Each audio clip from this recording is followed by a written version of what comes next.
CLO2.3, determine the equation of the regression line to see the trend and make predictions. Okay, so as discussed in previous lessons, when we collect data about two pieces of information, the independent and the dependent, we often put them on a scatter plot that might look something like this. And the reason we do that is because we try to use that information to see if there is a pattern. And if there's a pattern that looks linear, means it looks like a straight line, we can draw what's called a line of best fit that fits the data the best. It's also called the regression line.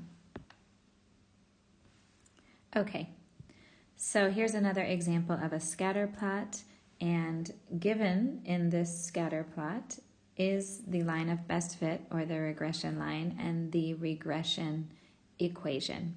Now you might remember from previous math classes that a linear equation usually has two important parts. It has a number in front of the independent variable, the x variable, and that number is called the slope. The slope is the change in y over the change in x. So in this example, our slope is negative 1.1, and there is no fraction there, so you can always make a fraction by putting it over 1. So that means every time this line moves to the right 1 unit, it moves down 1.1 unit. Right 1, down 1.1. That's what the slope means. And then there's another part to linear equations. It's usually a number that is not attached to the independent variable. It's sort of just floating as a plus or minus number, and that is called the y-intercept. And what the y-intercept tells you is it tells you the starting value. Where does the graph hit the y-axis? Where does the graph start? In this case, it's 14. So the starting value. All right, those are the two components of a linear equation. So we'll go into the next slides and I'll show you how to find those. Okay, let's look at this example.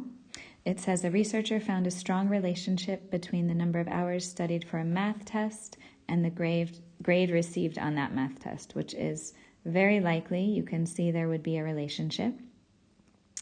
The independent would be the study time, of course, and the dependent variable would be the grade on the math test. So my logic tells me, before I even look at the numbers, my logic tells me that the scatter plot would go up. The more you study, the higher you would predict your grade to be. So a line of best fit through the data might look something like that. Let's look at the actual equation they gave us. They said y equals 65 plus 7x. And remember, for any linear equation, there are usually two components. There is a number in front of the independent variable, that's called the slope. And then there's another number that is just a plus or minus number that is called the y-intercept. So now we can answer the questions, what is the y-intercept? Well, we can see here the y-intercept is 65, but then they ask, what does it mean? And remember, y-intercept is starting value, and more specifically, we can say when you don't study at all, so when the study time is 0, we would predict a grade of 65. Or in other words, if you don't study at all, we predict that you would get a 65 on the test. So next question, what is the slope and what does it mean? Well, the slope is always the number that's in front of the x, in front of the independent variable, and in this case, the slope is 7. And we can remember that slope is always the change in the y variable divided by the change in the x variable. In this case, I don't see a fraction, so you can always write it as a fraction, 7 over 1. So what that means is every time you study an extra hour, we predict the grade to increase by 7 marks. And then it asks, is the relationship positive or negative? How do you know? Well, from my scatter plot, just my sketch and my prediction and my logic, we predicted that it would be a positive relationship, that the more you study, the higher your grade. But mathematically, there's a way to know, since the slope is positive, that means the equation of the line of best fit will be going up from left to right. Now, I just want to note something that can be confusing for students, and I want to clear it up right away. If you have learned about equations of lines in previous courses, the teacher might have used this general formula y equals mx plus b. Or if you were in a British system, sometimes they say y equals mx plus c. Sometimes in different Arab countries, they say y equals ax plus b. What is the point? The point is every time there is a number in front of the independent variable x, that number is called the slope. Whether you call it m or a or whatever you want to call it, the number in front of the independent variable is the slope. And then there's always a second number that's just floating and not attached to the independent variable, and that's the y-intercept. The point of me showing you this is it doesn't really matter if you call it mx plus b or ax plus b or whatever. The point is the location of that number in the equation itself. And I have this equation is the one we'll use in this course because it matches the calculator we use.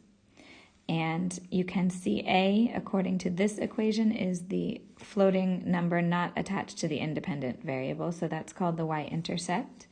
And in this case, the b, according to the calculator we will be using, is in front of the independent variable, so this is the slope.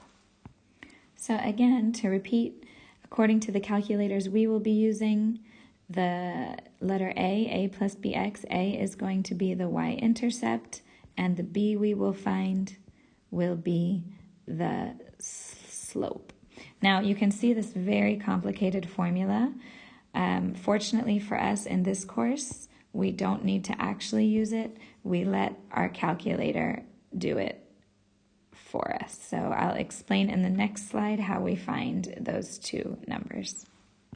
Okay, these are the main calculators we use in this course, but some people I know have this one, so I'll explain for both. Similar to what we've done in previous lessons, when you're given data, you're going to press mode 3-2. To enter the data, you should see X and Y, and you'll see a frequency tab. You enter all the data. The frequency can be just left to fill with ones. If you have this other calculator, it's menu 6-2. So menu 6-2, and you'll do the same thing. After you enter all the data, you'll press AC, which saves the data. Now, for the equation of the line of best fit, according to our calculator, it's A plus BX. So in order to find the A and the B, you will press, for the A, you'll press Shift 151 equals, so Shift 151 and the equal sign, and you'll get the A value. Then for the B value, which is the slope, you'll press Shift 152 equals. If you have this third calculator, all you must do is press option 3 and it will give you both A and B. Okay, let's do an example so we can practice using our calculator. We've got some data which recorded the production level and the manufacturing expenses. And before we go on, I always like to make a prediction to understand what's going on. So the production level they're telling us is the independent variable X, and then the expenses are the dependent variable Y. So I predict that the more you produce, the greater the expenses would be. So I am predicting a positive linear relationship. Let's go ahead and see if our equation of the line of best fit would match that. So the first thing you always do is you're going to press mode 3-2. You're going to find a table on your calculator, X, Y, and frequency. Again, remember, we don't actually need the frequency here. We just have the X and Y columns we will use. And after you enter your data, you'll press AC. If you have that other calculator, you would press menu 6-2. So stop this recording and do that. Okay, and now remember, we're wanting to find the A and the B in this general equation, y equals A plus bx. So in order to find the A, you are going to press Shift 151, which in this case on my calculator it shows 131.077. So I'll round it to 2 decimal places, 0.08. Then I'll do the same for B. I'll press Shift 152. And since I rounded to 2 decimal places, I'll also round to 2 decimal places. And I get it says 458, so that's 0.46. So now, taking all that together, the equation of the line of best fit is 131.08 plus 0.46x. Now I want to say something. Often on our exams, it is also common to write the independent variable term, the term with x, to write that one first. So you could also switch it around and write 0.46x plus 131.08. So remember, again, the number that is in front of the independent variable is the slope. Whether it's written first or second, that's still the slope.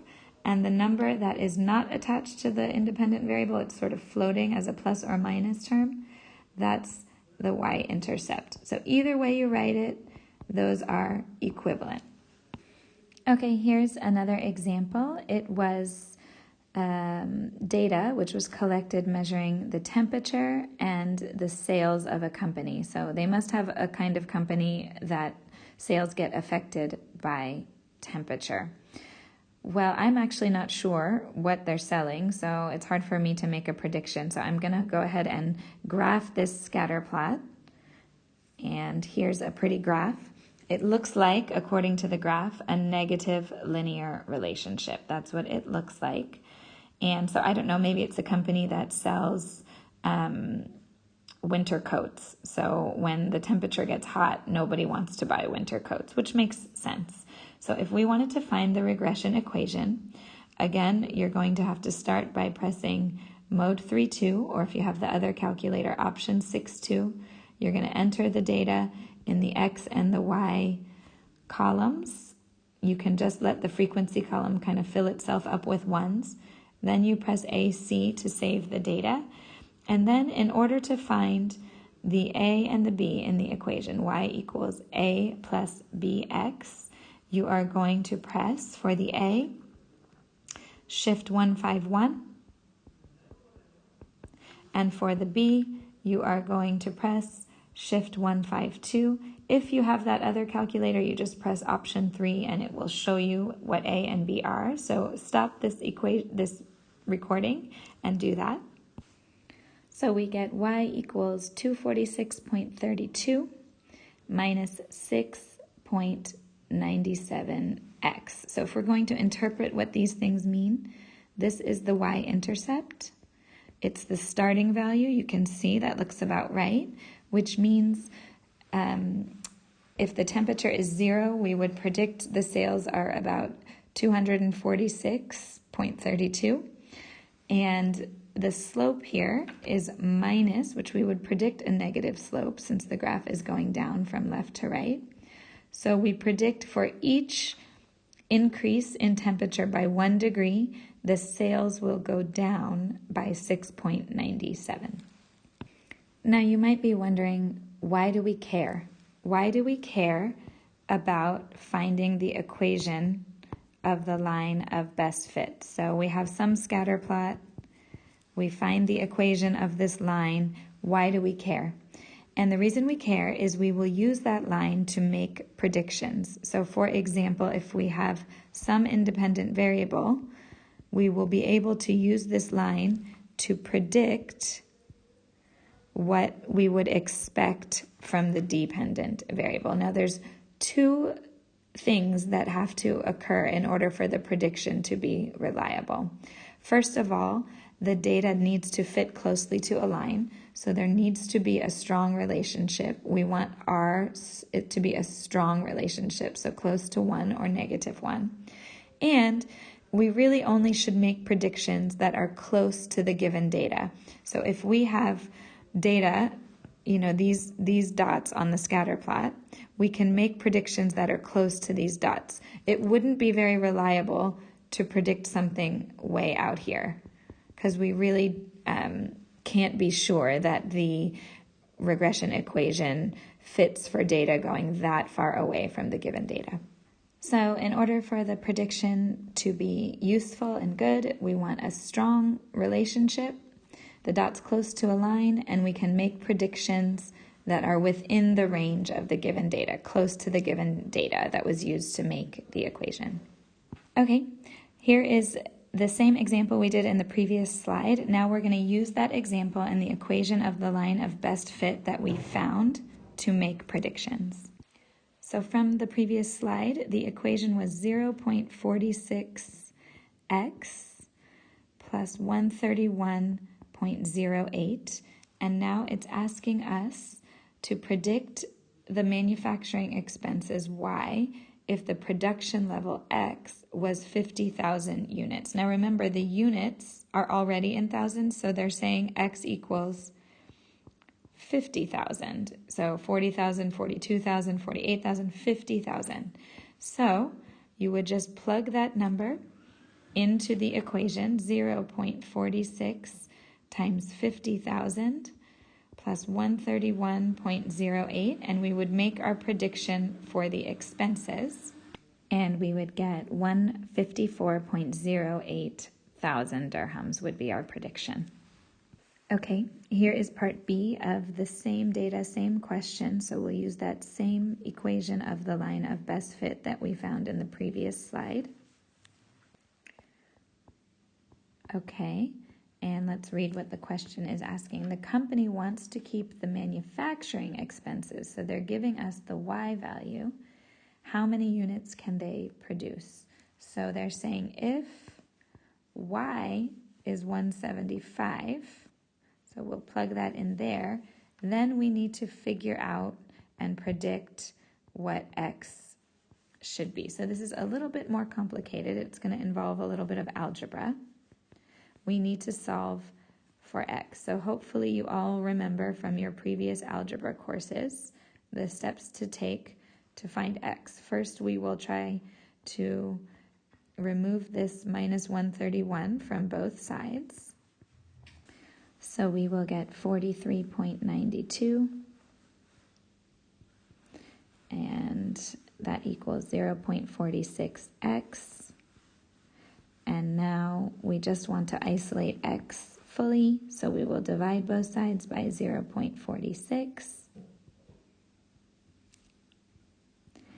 And we will get that x equals 95.478, and the units are thousands of items. Okay, this next slide is similar to the previous slide we did, where we found the equation of the line of best fit when we had data about temperature and sales. So I'll go back to that slide and find the equation we found first. So let's look at part A, predict the average daily sales. So we're predicting Y given the temperature of 32. So what we'll do is we'll just say Y equals 246.32. It's just the equation of the line of best fit. And instead of X, I will replace 32 and predict Y and see what we get. And when we plug it in, we get a prediction that Y would be 23.28 in sales. And we can also do the reverse. So it's saying find the temperature. So this time we want to find X if the sales are 100. So this is going to take a little bit of algebra. We plug in 100 for the Y up here. And we say 100 is 246.32 minus 6.97 x. And again, we have to isolate the x. So first thing I will do is subtract 246.32 from both sides. And we end up with minus 146.32 minus 6 equals minus 6.97x. Then we divide both sides by minus 6.97 to find x. And we will get that x equals 20.99. I'd go ahead and round that and say about 21. Okay, let's do one more problem with a lot of parts to it that will review everything we've taken so far in CLO2.3. So here is a relationship between the distance in miles that someone lives and the delivery time. Maybe this is a pizza restaurant, so how long it takes to deliver to different locations that are these distances away. The first thing it asks is for us to find the regression equation. So we will type mode 32. We'll enter the data in the X and the Y columns, and then you'll press AC to save the data. Now the regression equation is going to be of the form y equals a plus bx, and in order to find the a, we'll press shift 151, and in order to find the b, we'll press shift 152. So after we do that, we should get a final regression equation of y equals minus 1.09 plus 1.23x. And remember, you can write it with this x variable, that term last, or you can switch the terms and write 1.23x minus 1.09. These are both equivalent answers. Now it asks, if the distance is 0, what is the predicted delivery time? So they're saying, if x equals 0, predict y, which is really another way of saying, what is the y-intercept? But we could go ahead and plug in 0. 1.23 times 0 minus 1.09 just becomes the y would be minus 1.09, which doesn't make a lot of sense because you can't have negative delivery time, but also you're not going to be 0 miles from the restaurant. So that's a case where this data is far outside of the given data points, so the prediction is not very useful in this case. Then it asks us for each 1 mile increase, what will be the predicted change in delivery time. What they're really asking us is about the slope. How do I know that? Because the slope is the change in y divided by the change in x, which means the change in delivery time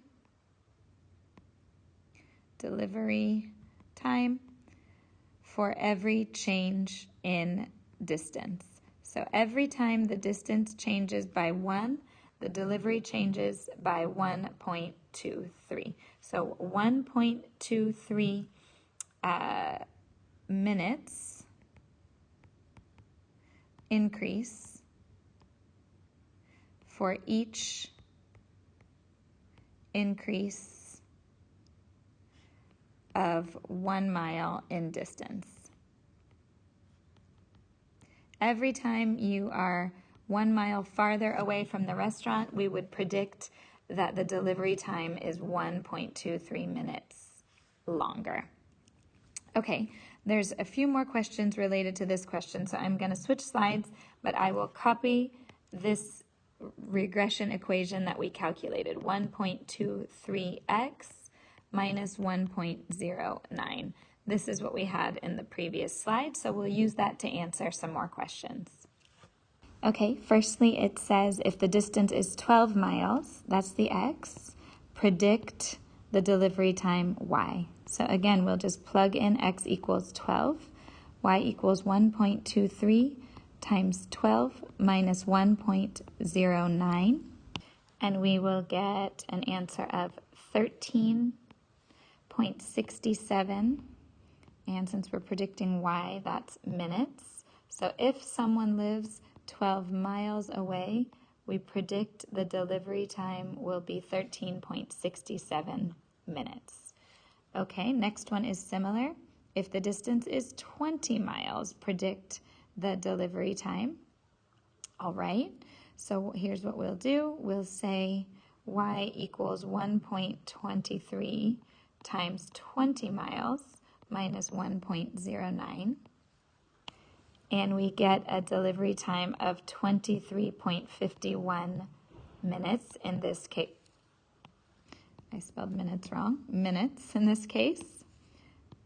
Minutes. And then it asks us, is that a reliable prediction? And remember, for the prediction to be reliable, it has to be close to the given data points. The given data points were between, looks like 6.1 and 15.4, and we're predicting something far out, something at 20. So I would say not reliable because it is far outside of the given data points. Okay, the last question now, if the delivery time was 10 minutes, that's giving us the y, estimate the x. So this one takes a little bit more algebra. They're saying y, this is 10, so we'll say 10 equals 1.23x minus 1.09. We need to isolate the x. This is an algebra problem, so I will add 1.09 to both sides. All right, and we end up with 11.09 is equal to 1.23x.